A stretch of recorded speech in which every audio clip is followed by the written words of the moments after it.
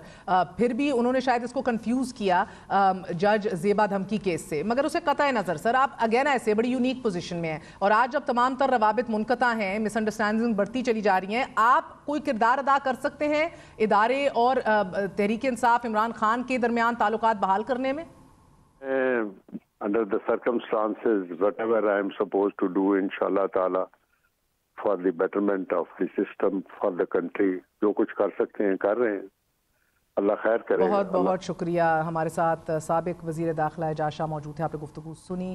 سابق deputy speaker Faisal کریم کنڈی ہمارے ساتھ موجود ہیں. ایک جواب ضرور لینا ہے کنڈی صاحب آپ سے. پی ڈی ایم کی آپ حکومت ہیں، عدالتی فیصلہ تھا اور قانونی اریسٹ وارنٹس بھی پولیس کے ہاتھ میں تھے، آویزہ بھی کیے ہوئے تھے، اور آپ لوگوں نے کھل کے سیاست کی.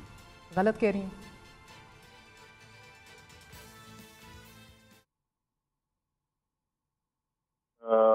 دیکھیں کورٹ کا ایک فیصلہ تھا. جی آپ کو آواز آ رہی ہے میری؟ دیکھیں کورٹ کا ایک فیصلہ تھا، کورٹ کے فیصلے کو امپلیمنٹ کرنا. دیکھیں پاکستان پیپلز پارٹی کا پہلے دن سے موقف ہے اور آپ سب کو یہ پتہ ہے کہ ہم پولیٹیکل وکٹمائزیشن بلیو نہیں کرتے، اور ایک کورٹ کا فیصلہ تھا اور اس میں کون سی ایک بڑی بات تھی. دیکھیں ماضی میں بھی اگر آپ دیکھیں پریزیڈنٹ زرداری کی بیل ریجیکٹ ہوئی، آپ اس طرح فریال تالپور صاحبہ کو دیکھیں، خورشید شاہ صاحب کو دیکھیں، نواز شریف صاحب کو دیکھیں، مریم نواز جو بھی ہیں، شہباز شریف جتنے بھی ہیں، بیل ریجیکٹ ہوئی. ہم نے تو پارٹی میں کبھی اپنے ورکر کو نہیں کہا کہ آپ بلاول ہاؤس سرداری اس کے باہر آ جائیں، اور ہماری بیل ریجیکٹ ہو گئی اور ہمیں پولیس لینے کے لیے آ گئی اور آپ پولیس کے آگے شیلڈ بن جائے. ہم نے کبھی یہ نہیں کیا. ہم نے ہمیشہ، ہمیں اگر ریزرویشن تھی بھی صحیح، لیکن ہم نے کورٹ کے فیصلوں کو جو ہے اس کا احترام کیا، اور جو ہے ہم نے ہمیشہ یہ کہتے ہیں کہ سر آپ کے آخری سوال کنڈی صاحب، آپ کے جو اتحادی ساتھ بیٹھے ہیں پی ڈی ایم حکومت میں، جو تمام تر تگڑے قلمدان لیے بیٹھے ہیں، سر اشتہاری ہیں نواز شریف صاحب، آپ کی پوری کابینہ اٹھ کے ان سے گائیڈنس لینے ادھر جاتی ہے. 4 ہفتے کے لیے گئے تھے، 3 سال سے اوپر ہو گئے ہیں، وہ واپس نہیں آئے. آپ کو ادھر قانون نہیں دکھائی دیتا یا اس کا نفاذ آپ کے لیے آپ مجھے بتائیں، پہلے آپ پہلے جو ہے بیماری کی جڑ میں جائیں. ان کو بھیجنے والے کون تھے؟ کدھر ہیں ڈاکٹر فیصل؟ کدھر ہیں وہ؟ چھوڑ دینا اس بات کو. حکومت میں آج آپ ہیں نا، یہی کہہ دیں کہ غلط کر رہے ہیں، واپس نہ آ کے اشتہاری ہیں. نہیں، جب دیکھیں ہمارا مسئلہ یہ ہے پاکستان میں کہ ہم برائی کی جڑ پہ نہیں جاتے. سلیکٹیو امپلیمنٹیشن آف لا کی بات نہیں کر سکتے آپ لوگ. سمپل پوچھ رہی ہوں، ان کو واپس لانا چاہیے. بالکل واپس وہ آ رہے ہیں، فکر نہ کریں. لیکن بات یہ ہے کہ جب آپ کو ایک chairman of the party Imran Khan, جس کو نائل سپریم کورٹ نے کیا، جس نے لوگوں کے زکوٰۃ خیرات و صدقے کے پیسے کھائے ہیں، کیا آپ ان کے ساتھ میٹنگز کر سکتی ہیں؟ دیکھیں جو بھی ہے، جس پارٹی کا بھی ہے، اکراس دی بورڈ، چاہے وہ پی ٹی آئی ہے، چاہے وہ پی ایم ایل این ہے، چاہے پیپلز پارٹی، آپ جس کو بھی نائل کریں، جو بھی کریں، ان کے ہیڈز وہی رہنے ہیں. اس کو آپ چینج نہیں کر سکتے. آپ بہت بھی کہے کہ کون گئے، بالکل گئے، نون والے گئے ہیں، بعد میں بھی جائیں گے، پھر بھی جائیں گے. ان کے وہ پارٹی کے رہنما ہیں، ان کی وہ سیشنز لیتے رہتے ہیں. بہت بہت شکریہ. سابق ڈپٹی اسپیکر فیصل کریم کنڈی صاحب ہمارے ساتھ موجود تھے. یہ بھی ہمارا المیہ ہے ناظرین، selective amnesia, selective application of law, selective implementation of law, selective interpretation of law and constitution. ایک وقفہ لیتے ہیں، وقفے کے بعد لنڈن پلان کا ذکر کریں.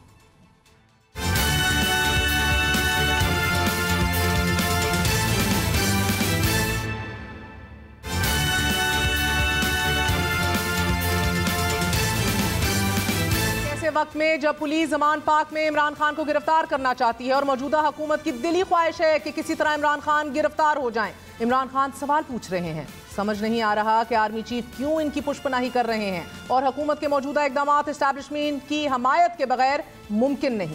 آرمی چیف کی نہیں سمجھ آ رہی کہ وہ کیوں بیک کر رہے ہیں. کیا ان کو سمجھ نہیں آ رہی کہ ہمارے ادارے کو نقصان پہنچ رہا ہے؟ عمران خان نے یہ بھی الزام عائد کیا ہے کہ یہ سب کچھ نواز شریف سے کیے گئے وعدوں کے تحت ہو رہا ہے. پاکستانی فوج کو ڈائریکٹلی پاکستان کی سب سے بڑی پولیٹیکل پارٹی کا آمنا سامنا کروا رہے ہیں. آپ اگر میرے سے پوچھیں کیوں ہے آرمی چیف کی تعیناتی ہو رہی تھی، تو تب جو نواز شریف سے جو وعدے کیے گئے تھے وہ یہ وعدے پورے کیے جا رہے ہیں. جی ہم امید لگا رہے ہیں اپنی جو اسٹیبلشمنٹ ہے اس ملک کی، جو بھی پلان ہے لنڈن کا، اس کے اوپر نہ کام کریں. یہ دعوے اور الزامات ایک ایسے آرمی چیف کے بارے میں کیے جا رہے ہیں کہ جن کی تعیناتی پر عمران خان صاحب پہلے اطمینان کا اظہار کر چکے ہیں۔ نیا آرمی چیف ہے، اس کو ٹائم دینا چاہیے۔ ہم نے اس کی بڑی اچھی چیزیں سنی ہیں، جنرل عاصم کی بڑی تعریفیں سنی ہیں میں نے، حافظ قرآن ہے، اور میں یہ امید رکھتا ہوں کہ یہ امر بالمعروف پہ چلیں گے، تو ہم تو ان سے امید لگا کے بیٹھے ہوئے ہیں۔ چیئرمین تحریک انصاف کی جانب سے نہ صرف براہ راست فوج کے کردار کو زیر بحث لایا جا رہا ہے، عمران خان کا ماننا ہے کہ ملک میں اس وقت جو کچھ ہو رہا ہے وہ لنڈن پلان کا حصہ ہے۔ لنڈن کے اندر پلان بنا، وعدے کیے گئے نواز شریف سے، وعدہ یہ کیا گیا کہ اگر ہمیں بیک کریں گے تو میں آپ کو یہ کر کے دوں گا، جس میں عمران خان کو جیل میں ڈالوں گا، پی ٹی آئی کو ختم کروں گا، نواز شریف کو سارے کیسز ختم کروں گا۔ اس پلان کے تحت یہ گیم چل رہی تھی۔ عمران خان صاحب سپاہی سالار سے سوال پوچھ رہے ہیں، اسٹیبلشمنٹ کے کردار پر سوال اٹھا رہے ہیں۔ اسٹیبلشمنٹ کے بغیر یہ تو ایک دن نہ گورنمنٹ میں رہیں، یہ تو ایک دن نہیں رہیں گے جب یہ پیچھے سے انہوں نے ہاتھ اٹھایا۔ عمران خان فوج کے سیاست میں کردار کے حوالے سے بیان سابق army chief general Qamar Javed Bajwa کے فوج کے سیاست سے دستبرداری کے اعلان کے بعد دے رہے ہیں۔ پچھلے سال فروری میں فوج نے بڑی سوچ و بچار کے بعد فیصلہ کیا کہ آئندہ فوج کسی سیاسی معاملے میں مداخلت نہیں کرے گی۔ میں آپ کو یقین دلاتا ہوں کہ ہم اس پر سختی سے کاربند ہیں اور آئندہ بھی رہیں گے۔ ایک طرف عمران خان لنڈن پلان کے بارے میں بتا رہے ہیں تو دوسری جانب وزیر اعظم شہباز شریف کی طرف سے بھی انکشافات سامنے آ رہے ہیں کہ کیسے جنرل باجوہ نے انہیں پرائم منسٹرشپ آفر کی، اور یہ آفر جنرل فیض حمید اور جنرل نوید مختار کی موجودگی میں دی گئی۔ میری میٹنگ ہوئی تھی جنرل باجوہ سے، اور جنرل نوید مختار اس میں موجود تھے اور جنرل فیض بھی غالب موجود تھے۔ میری میٹنگ ہوئی تھی، میں نے اینڈ میں یہ کہا تھا کہ نواز شریف میرے بڑے بھائی ہیں، میرے باپ کی طرح ہیں۔ کوئی اگر یہ سمجھتا ہے کہ میں اپنے بھائی کو چھرا گھونپ کے وزیر اعظم بن جاؤں، میں نے کہا میں ایسی وزارت عظمیٰ 10 مرتبہ قربان کروں۔ ماضی قریب میں جو کچھ مسلم لیگ نواز، پیپلز پارٹی اور دیگر جماعتیں کہہ رہی تھیں وہی کچھ عمران خان کہہ رہے ہیں۔ ہم آپ کے سامنے کچھ مثالیں بھی رکھتے ہیں۔ آج عمران خان اسٹیبلشمنٹ کو حکومت کی پشت پناہی سے ہٹانا چاہتے ہیں۔ ماضی میں موجودہ حکومتی اتحاد یہی کہتا تھا۔ ہم صرف سلیکٹرز کو کہتے ہیں کہ اس سے پیچھے ہٹ جاؤ تو پھر پاکستان کی عوام جانے، ہم جانے اور عمران خان جانے۔ اسی طرح آج لنڈن پلان کا ذکر عمران خان صاحب کر رہے ہیں، لیکن ماضی میں لنڈن پلان کا شکار پاکستان مسلم لیگ نواز تھی، اور پلان کو سامنے لانے میں کوئی اور نہیں بلکہ مسلم لیگ نواز کی اعلیٰ قیادت ہی ہوتی تھی۔ اب دونوں میں سے کون سا پلان کامیاب ہوا اس کا فیصلہ تو آپ خود کر سکتے ہیں، لیکن اسی ملک میں بے نظیر بھٹو کے خلاف IJI بنائی بھی گئی اور انٹیلیجنس ایجنسیوں کی مدد سے پیسے بھی تقسیم کیے گئے، اور اس ایکسرسائز کے بینیفیشری نواز شریف صاحب رہے۔ اسی ملک میں ججز بحالی تحریک کے لیے نکالے جانے والی لانگ مارچ کی قیادت نواز شریف صاحب نے خود کی، لیکن تب بھی گجرانوالہ پہنچنے پر جنرل اشفاق پرویز کیانی نے نواز شریف کو فون کر کے مطالبات پورے ہونے کی یقین دہانی کروائی۔ یہاں بھی فائدہ براہ راست نواز شریف کی سیاست کو ہوا۔ آج عمران خان فوج پر تنقید کر رہے ہیں، فوج کے کردار پر سوال اٹھا رہے ہیں اور انہیں حکومت کی پشت پناہی کا الزام دے رہے ہیں، جبکہ ماضی میں وہ فوج کو حکومت کا حصہ گردانتے رہے۔ Pakistan Army is this independent entity, and the governments have no control over it. Pakistan Army is exactly behind the government's program. We are all on the same page. Imran Khan صاحب کیا ادارے کا صبر آزما رہے ہیں یا پھر وہ مریم نواز کی طرح تنقید سے فوج کو مجبور کرنا چاہتے ہیں کہ چینلز کھول دیے جائیں، رکاوٹیں دور کر دی جائیں، کیونکہ بقول مریم نواز شریف صاحبہ پاور ٹاکس ٹو پاور، اور اس وقت پاکستان میں بلا شبہ طاقت کا محور ایک ہی ادارہ ہے کہ جس سے عمران خان کا رابطہ منقطع ہے۔ بات کرتے ہیں، ہمارے ساتھ موجود ہیں سینئر صحافی عارفہ نور صاحبہ اور صابر شاکر صاحب، دونوں کا بہت بہت شکریہ۔ السلام علیکم۔ عارفہ صاحبہ آپ سے آغاز کروں گی۔ London plan is no shocking term for us unfortunately, ہماری بدقسمتی ہے، بار بار لنڈن پلان کا ذکر ہوتا ہے اور اب اس لنڈن پلان کا ذکر عمران خان صاحب کر رہے ہیں، اس میں وزن دکھ رہا ہے آپ کو؟ شکریہ مہر صاحبہ۔ پاکستان کے اندر ہماری جو سیاست ہے اس کے اندر الزامات لگتے رہتے ہیں۔ میرے خیال میں سیاستدانوں کے الزامات سے وزن نہیں آتا، وزن شاید اور فیکٹر سے آتا ہے، جیسے کہ آپ ابھی اپنے ابتدائی میں بھی کہہ رہی تھیں۔ ایشو یہ ہے کہ اس طرح کے الزامات جو ہیں اب تقریباً یا مسلسل ہم کہہ سکتے ہیں پچھلے 4.5 سالوں سے لگ رہے ہیں۔ سو آئی تھنک جو ہمیں یہاں سوچنا چاہیے یا دیکھنا چاہیے وہ یہ ہے کہ پاکستانی عوام ہے ایک طرف، اور دوسری طرف پہلے پاکستان مسلم لیگ نواز نے اپنے ورکرز کو یا جنرل پبلک کو ایک بار ایک بات کہی جب انہوں نے پی ڈی ایم کے جلسے شروع کیے یا اس سے پہلے بھی، اور اب عمران خان صاحب کر رہے ہیں. تو جب ملک کے دو بڑے سیاستدان جب بھی اپوزیشن میں ہوں گے اور ایک ہی بات کریں گے تو کہیں نہ کہیں وہ لوگ بھی اس بات پہ یقین کرنا شروع کر دیں گے، وزن ایک خاص الزام میں ہو یا نہ ہو. میں ثابت شاکر صاحب، کیا یہ الزامات فقط الزامات ہی ہوتے ہیں یا اہم ترین بیٹھکیں لنڈن میں لگتی رہی ہیں، اہم ترین شخصیات کی ملاقاتیں ہوتی رہی ہیں؟ اب عمران خان صاحب کا دعویٰ ہے کہ ان کو جیل میں ڈالنا ایک باقاعدہ معاہدہ دستخط ہو چکا ہے، ایک طاقتور آدمی نے یہ لنڈن پلان بنایا ہے اور خان صاحب کو اندر رکھا جائے گا، کیمپیننگ اوائڈ ان کی جائے گی، روکی جائے گی، تب ہی وہ لیول پلین فیلڈ مہیا ہوگی جس کا ذکر بار بار مسلم لیگ نون کرتی آئی ہے. دیکھیں، لنڈن پلان تو بالکل ہوتے رہتے ہیں، آپ نے بھی ذکر کیا، عارفہ نے بھی ذکر کیا، اس میں تو کوئی شبہ نہیں ہے اور یہ بس قسمتی ہے. لیکن یہ جو بات چل رہی ہے کہ ان کو شہباز شریف صاحب کو آفر ہوئی تھی اور نوید مختار صاحب بھی تھے اور اس میں جنرل فیض بھی تھے، تو اس کا ایک پورشن میرے پاس بھی ہے. جنرل باجوہ صاحب نے خود ہمیں بتایا تھا کہ جان پومپیو کے فون آ رہے تھے، اس وقت امریکی وزیر خارجہ تھے الیکشن سے پہلے، ان کے بھی اور ایک بردر ملک ہے ہمارا، ان کی بھی خواہش تھی کہ چلیں نواز شریف صاحب نہ صحیح شہباز شریف صاحب کے لیے کوئی گنجائش پیدا کریں اور ان کو بھی کچھ کشن دیں.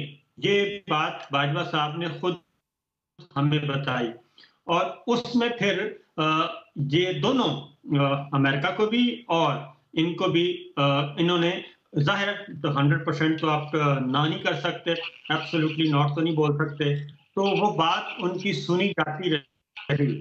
اور ایک وقت پہ پھر یہ بھی ہوا کہ انہوں نے پھر ان کو انگیج کیا، لیکن باجوہ صاحب کا بقول ان کے کہ وہ انگیجمنٹ ایسی ہی تھی کیونکہ ہم نہیں چاہتے تھے، کیونکہ گراؤنڈ ریئلٹی وہ کہتے ہیں اس طرح سے نہیں تھی کہ ہم ان کو اقتدار دے سکتے، لہٰذا وہ انگیجمنٹ تو رہی لیکن وہ میچور اس صورت میں نہ ہو سکی اور اقتدار بالآخر عمران خان صاحب کے پاس ہی گیا.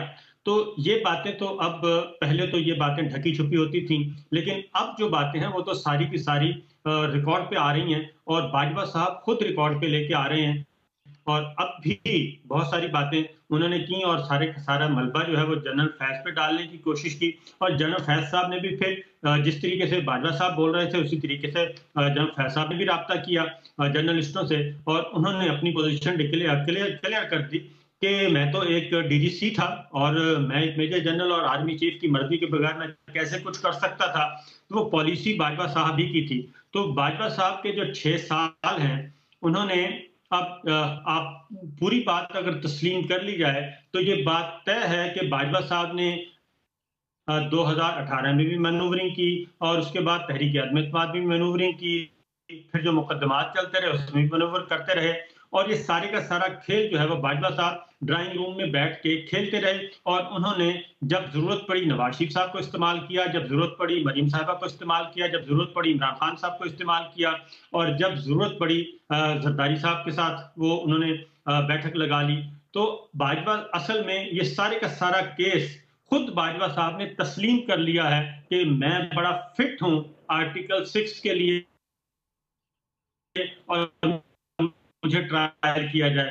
اب کی جا رہی ہیں تو شہباز شریف صاحب کی گورنمنٹ ہے، پی ڈی ایم گورنمنٹ میں ہے، مریم صاحبہ یہ جو الزام لگا رہی ہیں باجوہ باقیات، فیض حمید ان کو جو سیپریٹ کرتی ہیں، تو مریم صاحبہ کو تو چاہیے کہ شہباز شریف صاحب کو کہیں اپنے چچا کو اور فوراً پروسیڈ کریں. عمران خان صاحب بھی یہی بات کہہ رہے ہیں کہ باجوہ صاحب نے یہ کیا، گورنمنٹ بھی یہ کہہ رہی ہے کہ باجوہ صاحب نے کیا، تو پھر ساروں کو مل کے ایک پروسیڈ کرنا چاہیے. ایک بہت ہی فٹ کیس بن رہا ہے. عارفہ صاحبہ، پروسیڈ تو کرنا دور کی بات جو کہ شہباز شریف صاحب نظریاتی طور پہ کبھی نہیں کریں گے، لیکن جس ڈیل کا حصہ رہ کے پی ڈی ایم کی حکومت وجود میں آئی ہے یا اپنے آپ کو کانسٹیٹیوشنلی مینوور کر کے حکومت میں آئی ہے،